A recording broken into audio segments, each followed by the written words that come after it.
이제 다음 시간이 마지막 시간이 돼 가지고 참 벌써 13주째, 오늘이 13주째고 다음이 이제 마지막 시간이 되는 것 같습니다. 그다음에 혹시 질문이 있으시면 혹시 그 시간에 지금 시간에 질문하셔도 되겠습니다. 목사님 안녕하세요. 예, 전무환 목사님. 네. 예, 잠깐 시간 되시죠? 예. 다른 게 아니고요. 간소암을 걸린 자매님이요. 네. 항암 치료를 받다가 지금 안 돼서 항암 치료 것이 포기한 상태입니다. 네. 그런데 그 자매님이 이제 어느 나라를 가기를 기다리고 있습니다. 근데 그 자매님이 이제 세례를 안 받았어요. 네. 세례를 안 받았는데 네. 작년 6월 달에 이제 복음을 듣고 네. 이제 복음을 받아들이고 구원의 확신을 가지고 있습니다. 지금 저와 같이 예배도 하고 공부도 하면서 왔는데 1년이 지났습니다. 예. 그런데 거기서 가정에서 세례를 안 받았기 때문에 네. 세례를 받았으면 합니다. 네. 그러면 이게 세례를 줘야 하는지 아니면 세례를 안 줘도 되는지. 세례 주셔야 합니다. 세례를 베푸셔야 합니다. 그래서 제가 가서 내일에 가서도 병원에 가서도 예. 세례를 베풀어도 네. 구원의 확신은 있습니다. 예, 가서 베푸셔야 됩니다. 그러면 이제 세례 베푸실 때 네. 이렇게 응답을 하고 확신을 받고 이제 세례를 베푸는 것입니까? 예, 보통 그 헌법책 갖고 계시죠? 예, 헌법책에 보면은 세례 문답할 때 간단하게 4가지 질문을 하는데 그 질문을 문자대로 다 읽을 필요도 있고 안 해도 되지만 어쨌든 방금 말씀하신 것처럼 구원의 확신이 있느냐, 죄인임을 인정하느냐, 그리스도가 나의 구세주냐, 그리고 그리스도의 말씀을 따라 살든지 죽든지 그의 말씀을 따라 살기로 마음을 정하였느냐 이렇게 물어보고 대답이 있으면 바로 즉시로 세례 주셔도 됩니다. 알겠습니다. 감사합니다. 예. 그래서 목사님 만나고 알고 나서 참 제가 판단하고 분별하게 선택할 때 도움이 돼서 너무 고맙습니다. 그 어려운 상황에서 목회하시는데 너무 고맙고 좋습니다. 네. 이제 13번째 시간인데 우리가 한번 공부하도록 하겠습니다. 먼저 이제 판서에서 우리가 이 콜로니 수도에 관한 것 우리가 한번 다시 한번 정리하고 들어갔으면 좋겠습니다. 집사님, 이 펜이 안 되는데, 집사님. 콜로니 수도에는 우리가 지난 시간과 그 전 시간에서 배웠던 것처럼 성장회의라든가 그리고 창부 정치라든가 이런 그 어려운 그 시기에 이들이 이제 그 개혁 그러니까 방금 말했던 창부 정치 그 전에는 이제 그 성장 회의 이게 다 그 9세기 말보다는 10세기 초가 훨씬 더 간단하겠네요.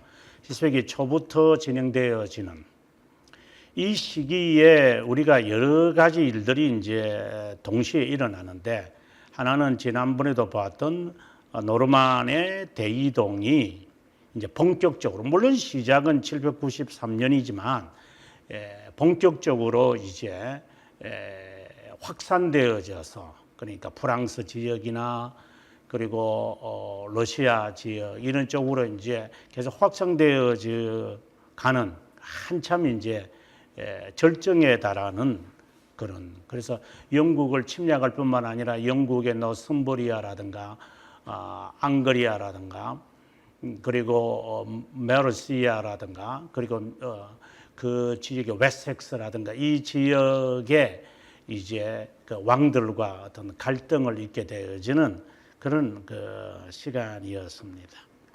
동시에 지난 시간에도 봤지만 교회 역사적으로서는 이 그 교회 안에서 이런 것들로 인해서 나타나는 이 세습제도,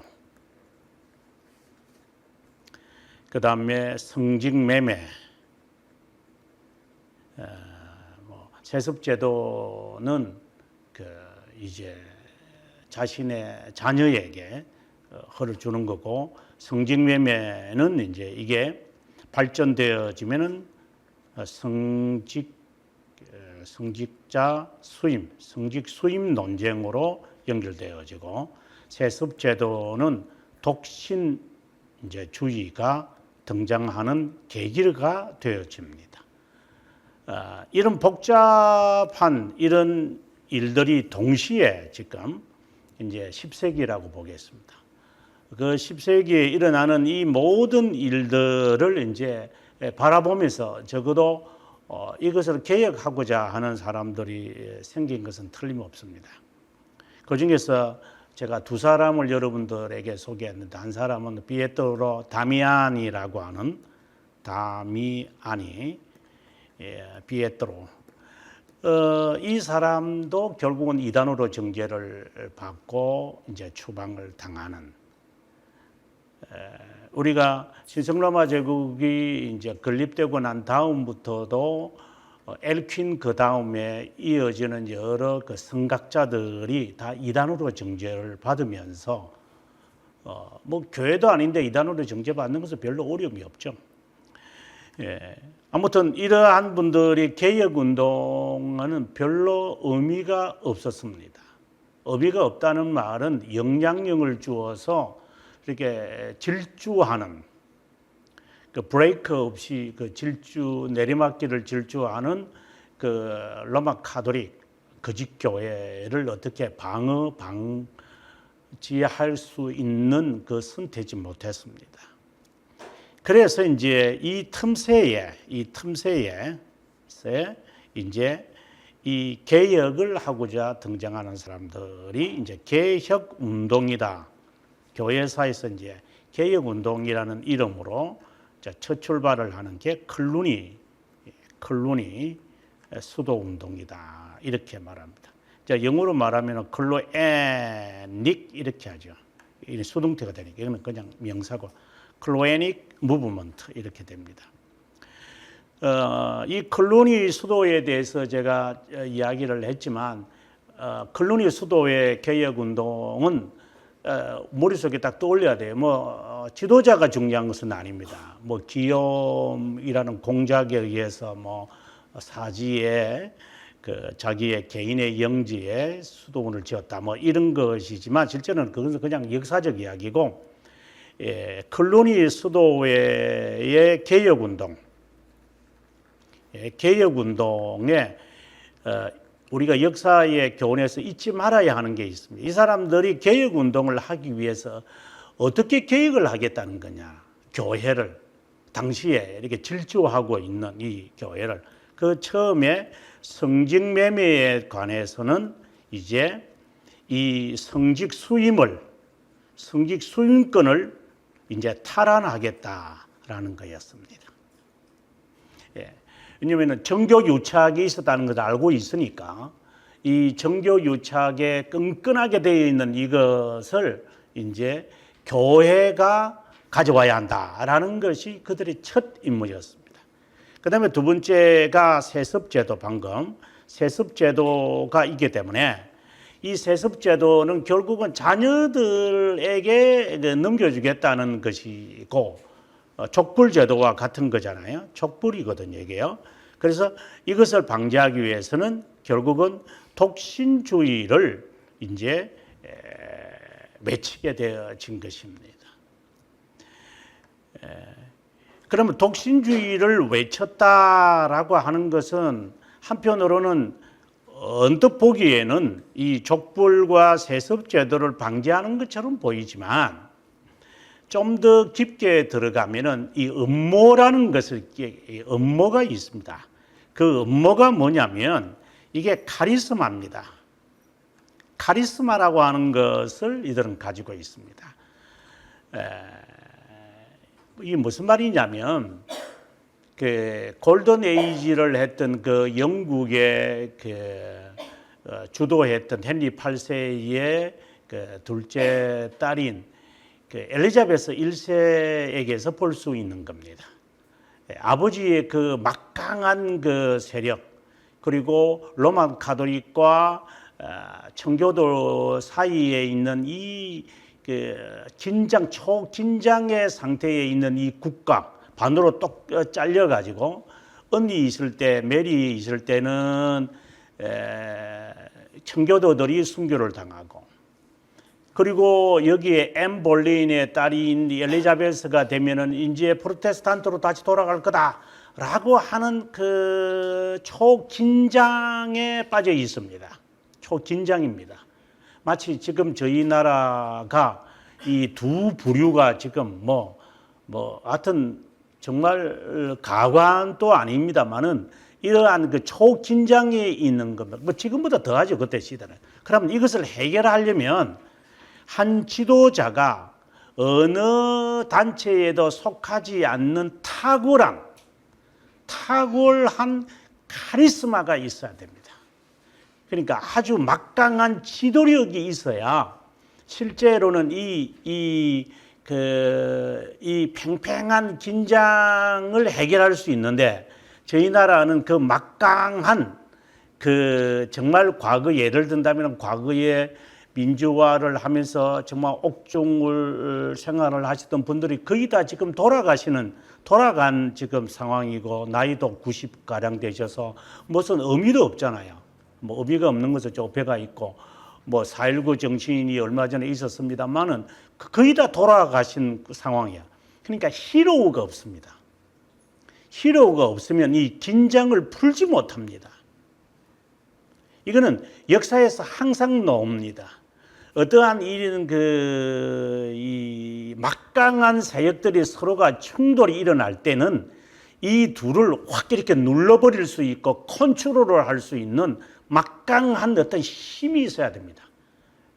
그렇지 않으면은 이제 이 쿠데타가 일어나 가지고 없애버리든지 뭐 이러한 것이 나타났는데, 이런 상황 속에서 이제 정교 유착의 이 교회와 국가가 서로 뭐 섞여서 혼합되어 있는 이 속에서 이것을 해결하려면 이 카리스마가 있어야 됩니다. 그 카리스마가 뭐냐? 바로 나는 결혼하지 않는다. 나에게는 자녀도 없다. 우리는 수도사들이다. 우리는 재산도 우리에게는 없다. 이렇게 나가면 이 팽팽한 두 긴장의 이 상태에 있는 사람들은 다 세속화되어 있고, 다 그 사람과 너무나도 대조적이기 때문에 이 말을 듣게 되어 있습니다. 이거는 세속 정치에서 항상 나타나는 그 현상들입니다. 자, 이것이 그들의 갖고 있는 음모입니다. 이것을 해결하려고 이제는 구체적으로 나아가야 합니다. 이것을 구체적으로 이제 진행을 하려면 어떻게 하느냐? 종교회의를 거쳐서 이 독신제도에 가담하지 않는 세력들을 처단합니다. 그러니까 자기 신복들을 다 심어 간다는 겁니다. 그거는 뭐 정치에서 그 자연스러운 거 아니겠습니까?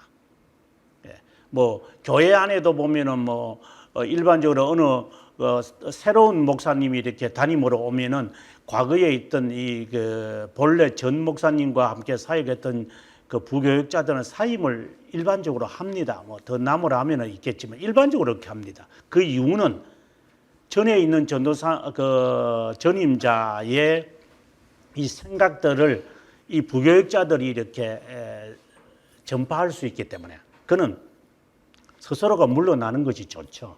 아니면은 꼭 물러나지 않아도 형편상으로 따로 무슨 일이 있겠지만, 종교회의라는 것이 바로 자기의 신복들을 심고 독신제도를 정착시키고자 한 것입니다.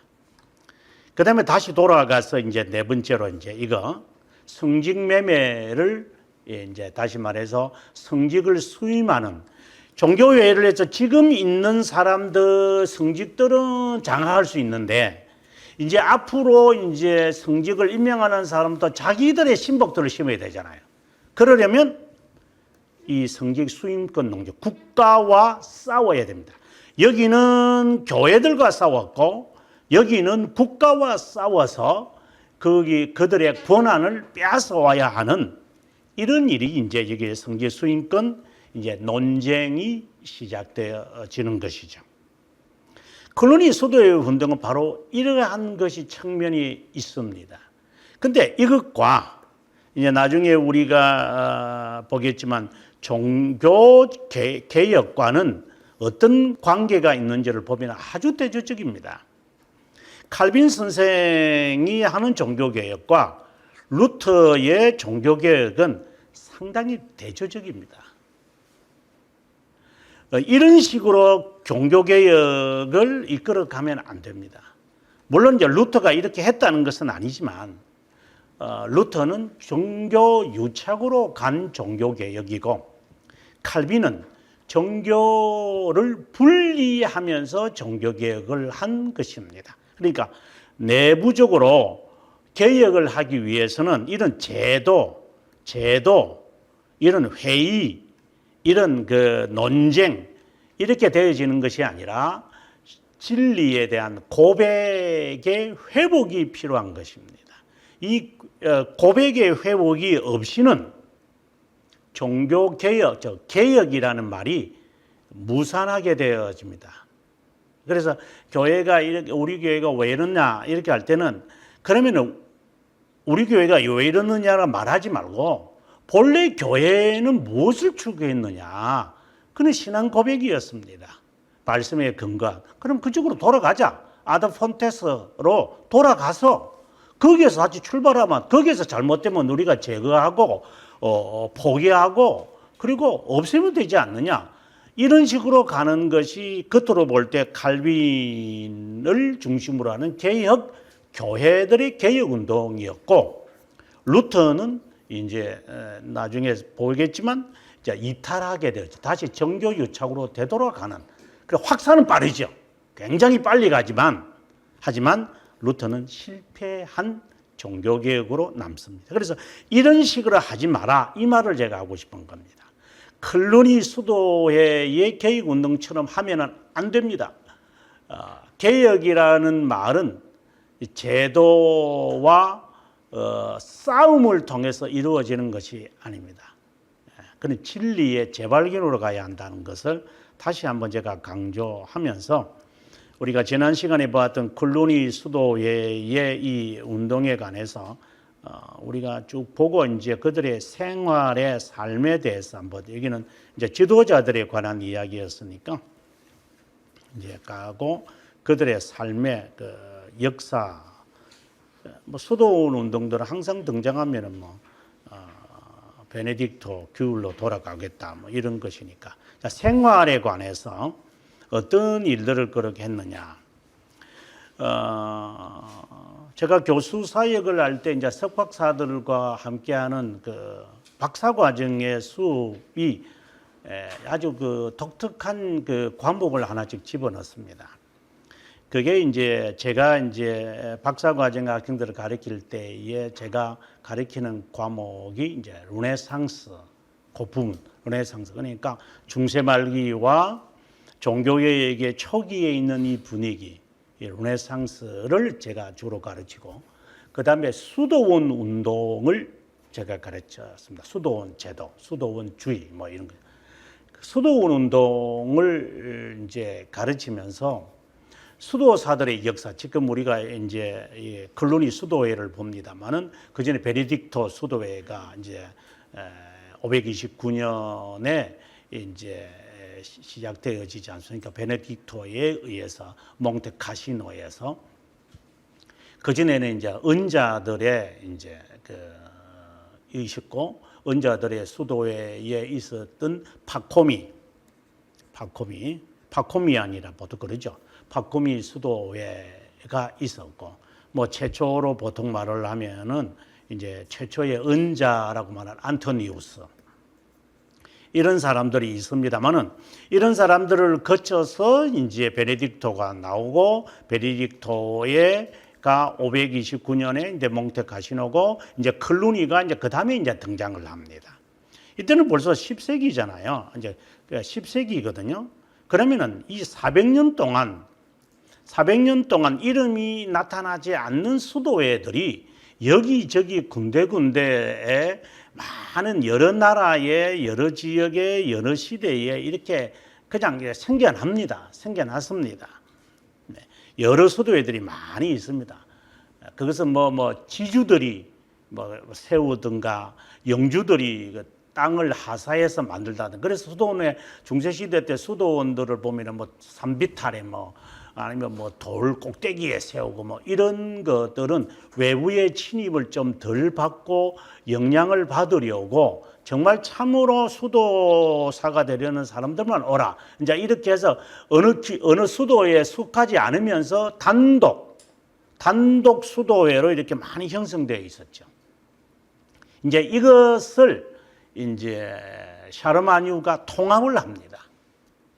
이 통합을 해야만 그 지역의 이 전체 영주들이 세운 그만이 아니라, 보통 우리나라도 절이 있고 그 절에 그 지역에 있는 사람들이 거기에 가서 정신적인 도움을 받는 것처럼 수도사들이 이제 탁발 수도사가 나중에 나오지만 탁발 수도사들처럼 이렇게 지역에 다니며 동냥하러 다니기 때문에 이제 그들에게 정신적 의지가 많이 셉니다. 그러면 정신적으로 이들을 사로잡으려면은 수도회와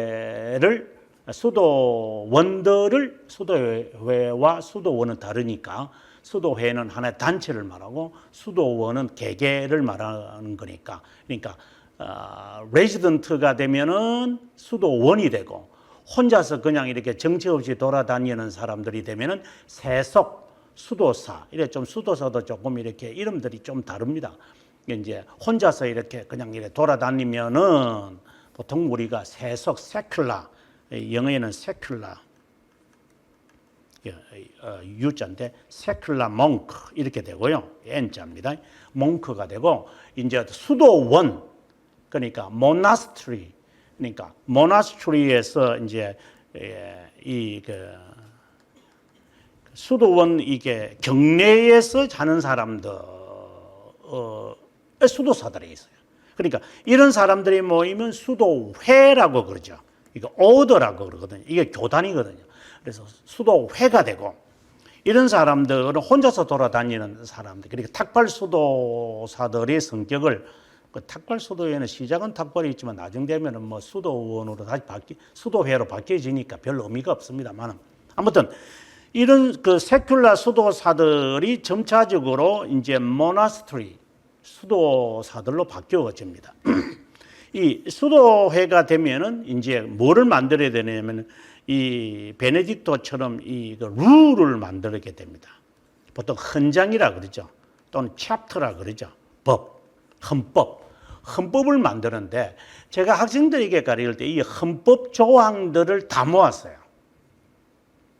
수도회 헌법들을 가지고 수도회를 공부하려는 그것만큼 좋은 게 어디 있어요. 우리나라를 배울 때 헌법을 딱 갖고 있으면 그 나라의 정책과 그 정치와 정서를 정확하게 알 수 있잖아요. 저희 나라도 마찬가지인 것처럼. 공부하면서 놀라움을 금치 못하는 게 뭐냐면, 학생들도 다 어떻게 이룰 수 있느냐. 겉으로 볼 때 수도사들이라는 개념과 전혀 다른 음란하고 폭력적이고, 그리고 그 안에서 일어나는 것은 음모들이고 아주 욕정들이 가득 차 있는 그 헌법의 내용이 그렇게 돼 있어요. 금지하라고. 쉽게 말해서 동성연애를 즐기는 자들, 그걸 헌법 문구에 명시할 정도입니다. 남자들 2사람은 절대 다녀서는 안 된다.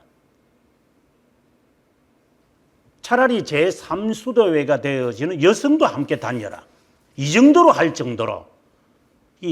그래서 움베르토가 그선 장미의 그 이름이라는 그 내용이 이단의 책이라고 이렇게 금서가 될 정도로 로만 가톨릭에서 말할 정도라면 그거는 빙산의 일각이 거고 그 내용은. 그래서 놀래버립니다. 그래서 수도회가 이제 클루니가 이제 한 5대째 가다가 이게 이제 더 이상 위대한 인물이 나오지 않고 바로 이제 클레르보가 나오고 클레르보가 시토 수도를 했다가 그 시대에 끝나고 그 다음에 다시 또 이것이 바뀌어지는 겁니다. 수도회가 적어도 30년 이상을 가는 수도회 그 정신, 처음에 정신이 있는 수도회는 역사상에 없습니다. 한 세대를 넘어가지 못합니다.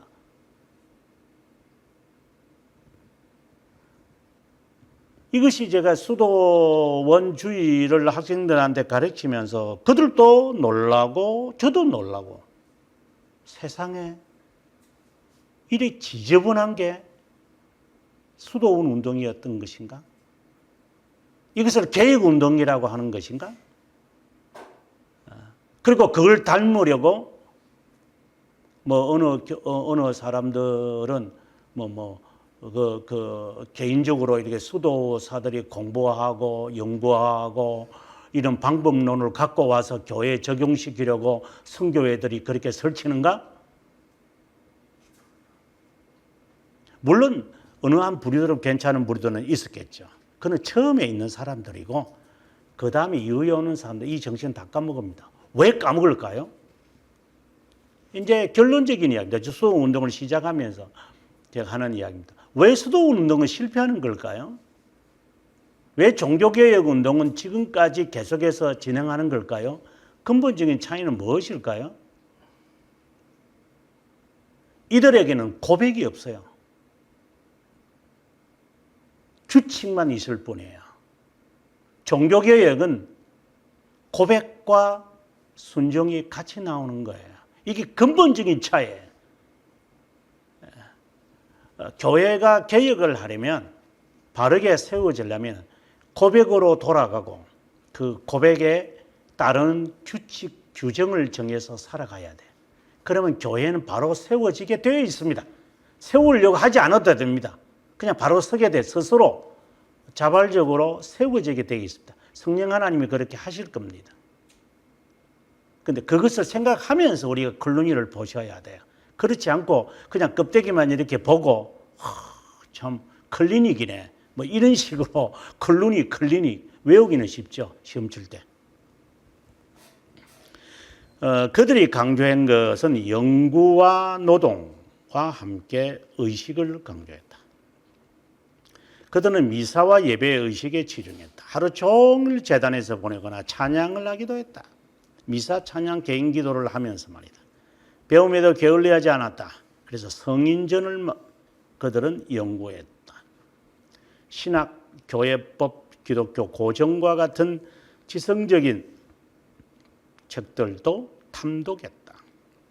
그들이 먹는 음식은 폭음 폭식을 줄이고 이렇게 될 수밖에 없는 것은 우리가 카시아누스 그 세미펠라기우스주의를 이제 잘 정리한 사람이죠. 그래서 529년에 그 세미펠라기우스주의가 이단으로 정죄받게 되어지는데 그 카시아누스가 이걸 총 정리하잖아요. 그때 이 사람 8가지 그